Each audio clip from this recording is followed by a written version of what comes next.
का खालसा वाहिगुरू जी की फतेह। सब तो पहला तो मैं सारी संगतां दा धन्नवाद करदा कि तुसी आए हो, जी आया नूं।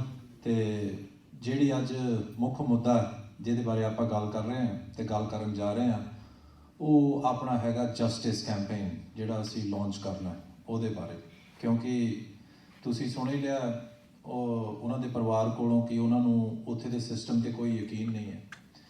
इस नूं मद्देनज़र साध संगत सानूं जिहड़ा मुहिम है उहनूं अंतरराष्ट्री मुहिम बनाउण दी लोड़ है। इस तों मद्देनज़र रखते हुए जिहड़ी आवाज़ है असीं ये जिहड़ा कैंपेन है जस्टिस फॉर सिद्धू मूसेवाले कैंपेन नूं असीं अंतरराष्ट्री पद्धर ते लैके जावांगे। ਇੱਥੇ ਦੀ ਸਰਕਾਰ ਕੋਲ ਲੈ ਕੇ ਜਾਵਾਂਗੇ, ਯੂਰਪੀਅਨ ਯੂਨੀਅਨ ਕੋਲ ਲੈ ਕੇ ਜਾਵਾਂਗੇ, ਜਨੀਵਾ ਵਿੱਚ ਲੈ ਕੇ ਜਾਵਾਂਗੇ ਸਵਿਟਜ਼ਰਲੈਂਡ, ਤੇ ਜਿਹੜਾ ਯੂਨਾਈਟਿਡ ਨੇਸ਼ਨ ਦਾ ਹੈੱਡਕੁਆਟਰ ਹੈ ਅਮਰੀਕਾ ਦੇ ਅੰਦਰ ਉੱਥੇ ਵੀ ਲੈ ਕੇ ਜਾਵਾਂਗੇ।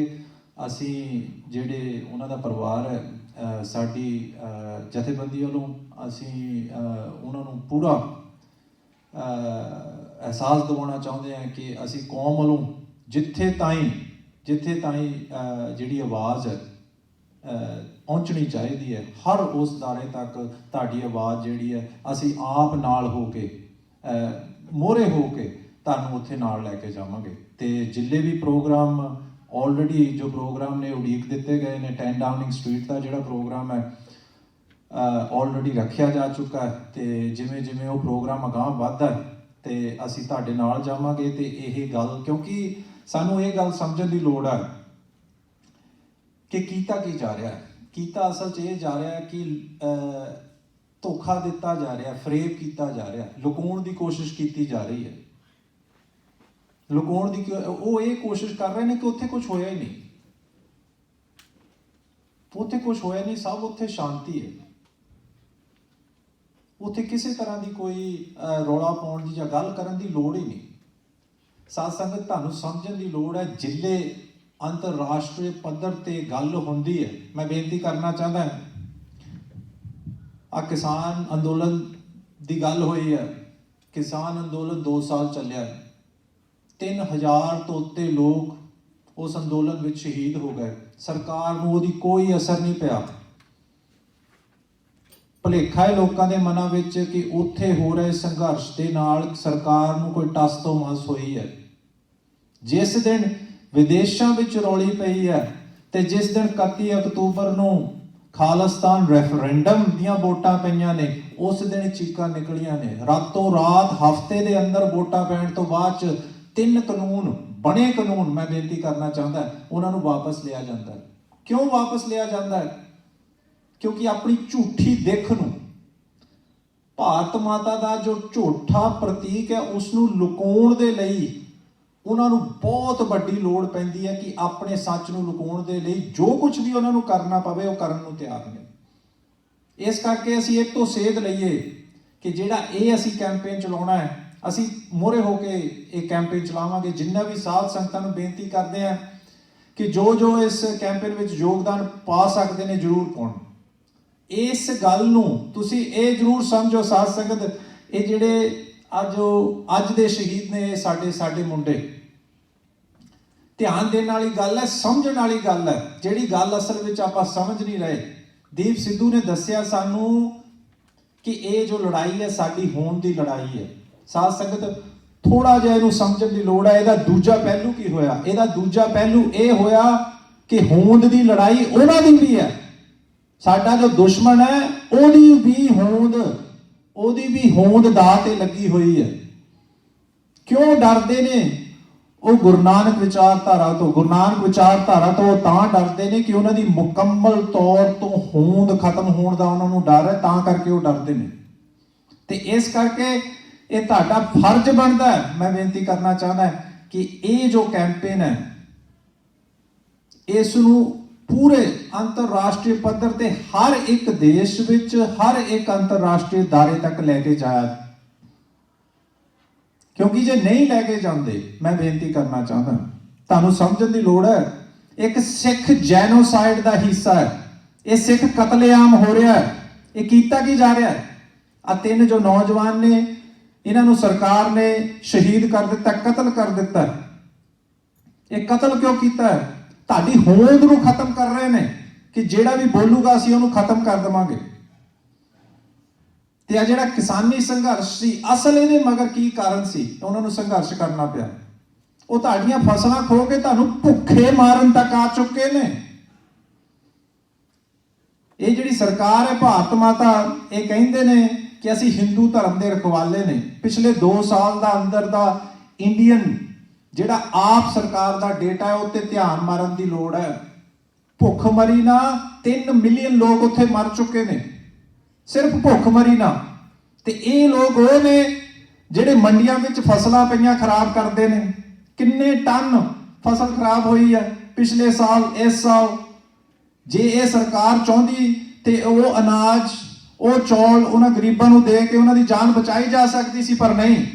ਇਸ ਸਰਕਾਰ ਦੀ ਵਿਚਾਰਧਾਰਾ ਨੂੰ ਸਮਝਣ ਦੀ ਲੋੜ ਹੈ। ਜਿਹੜੇ ਆਪਣੇ ਲੋਕਾਂ ਨੂੰ ਭੁੱਖਿਆਂ ਰੱਖ ਕੇ ਮਾਰ ਰਹੇ ਨੇ, ਉਹ ਤੁਹਾਡਾ ਕੀ ਹਸ਼ਰ ਕਰਨਗੇ? ਲੋਕਾਂ ਦੇ ਮਨ ਵਿੱਚ ਭੁਲੇਖੇ ਨੇ, ਲੋਕਾਂ ਦੇ ਮਨ ਵਿੱਚ ਭੁਲੇਖੇ ਨੇ ਕਿ ਦੀਪ ਸਿੱਧੂ ਖਾਲਿਸਤਾਨ ਦੀ ਗੱਲ ਕਰਦਾ ਸੀ। ਲੋਕਾਂ ਦੇ ਮਨ ਵਿੱਚ ਭੁਲੇਖੇ ਨੇ ਕਿ ਸਿੱਧੂ ਮੂਸੇਵਾਲਾ ਖਾਲਿਸਤਾਨ ਦੀ ਗੱਲ ਕਰਦਾ। ਤੇ ਜਿਹੜੀ ਸੰਦੀਪ ਨੰਗਲੰਬੀਆਂ ਦੀ ਗੱਲ ਹੁੰਦੀ ਹੈ, ਜਿੰਨਾ ਯੋਗਦਾਨ ਮੈਂ ਬੇਨਤੀ ਕਰਨਾ ਚਾਹੁੰਦਾ, ਇਹ ਜੋ ਕਿਸਾਨੀ ਸੰਘਰਸ਼ ਚੱਲਿਆ ਇਹਦੇ ਵਿੱਚ ਇਹਨਾਂ ਮੁੰਡਿਆਂ ਨੇ ਪਾਇਆ, ਉਹਨਾਂ ਮੇਰੇ ਖਿਆਲ ਕਿਸੇ ਧਾਰਮਿਕ ਜਥੇਬੰਦੀ ਨੇ ਨਹੀਂ ਪਾਇਆ। ਮੋਹਰੇ ਹੋ ਕੇ ਇਹਨਾਂ ਨੇ ਦੇਸ਼ਾਂ ਵਿਦੇਸ਼ਾਂ ਵਿੱਚ ਸਾਰੀ ਕੌਮ ਨੂੰ ਇਕੱਠੇ ਕਰਕੇ ਖੜੇ ਕੀਤਾ। ਇਹਨਾਂ ਦਾ ਬਹੁਤ ਵੱਡਾ ਯੋਗਦਾਨ ਹੈ। ਕਿਸੇ ਗੱਲ ਤੋਂ ਉਹਨਾਂ ਨੂੰ ਟਾਰਗੇਟ ਕੀਤਾ ਗਿਆ, ਡਰਾਉਣਾ ਚਾਹੁੰਦੇ ਨੇ, ਚੁੱਪ ਕਰਾਉਣਾ ਚਾਹੁੰਦੇ ਨੇ ਹਮੇਸ਼ਾ ਦੇ ਲਈ, ਤਾਂ ਕਰਕੇ ਇਹਨਾਂ ਨੇ ਉਸ ਨੂੰ ਅਸੈਸੀਨੇਟ ਕੀਤਾ। ਬਾਕੀ ਜਿਹੜੇ ਗੱਲ ਆ ਜਾਂਦੀ ਹੈ ਇਹਨਾਂ ਤਿੰਨਾਂ ਦੀ ਅਸੈਸੀਨੇਸ਼ਨ ਦੀ, ਮੈਂ ਬੇਨਤੀ ਕਰਨਾ ਚਾਹੁੰਦਾ ਪੰਜਾਬ ਦੇ ਹਾਲਾਤ ਸਮਝੇ ਜਾਣ। ਜਿਹੜਾ ਇੰਡੀਅਨ ਗਵਰਨਮੈਂਟ ਆਪਰੇਸ਼ਨ ਹੁਣ ਚੱਲ ਰਿਹਾ ਹੈ, ਸਿੱਧੇ ਤੌਰ ਤੇ ਚੱਲ ਰਿਹਾ ਹੈ। ਇੰਡੀਅਨ ਗਵਰਨਮੈਂਟ ਦੀ ਇੱਕ ਬਹੁਤ ਵੱਡੀ ਹਾਰ ਹੋਈ ਹੈ। ਸਰਕਾਰ ਦੇ ਪਾਸ ਕੀਤੇ ਹੋਏ ਬਿੱਲ ਉਹਨਾਂ ਨੇ ਵਾਪਸ ਲਏ ਨੇ। ਇਹਦਾ ਭਾਵ ਕੀ ਹੁੰਦਾ? ਸਰਕਾਰ ਡਿਵਣ, ਸਰਕਾਰ ਖਤਮ ਹੋਣ ਦਾ ਪ੍ਰਤੀਕ ਹੁੰਦਾ ਹੈ ਇਹ। ਉਹਨਾਂ ਨੇ ਉਹਦਾ ਬਦਲਾ ਲੈਣਾ ਹੈ ਤੇ ਉਹਨਾਂ ਲੋਕਾਂ ਤੋਂ ਬਦਲਾ ਲੈਣਾ ਜਿਨ੍ਹਾਂ ਕਰਕੇ ਉਹ ਬਿੱਲ ਵਾਪਸ ਗਏ ਨੇ, ਤੇ ਉਹ ਆ ਬਦਲਾ ਲਿਆ ਜਾ ਰਿਹਾ ਹੈ। ਤੇ ਜੇ ਤੁਸੀਂ ਨਾ ਸੰਭਲੇ ਤੇ ਇਹ ਬਦਲਾ ਹਰ ਘਰ ਵਿੱਚ ਲਿਆ ਜਾਏਗਾ।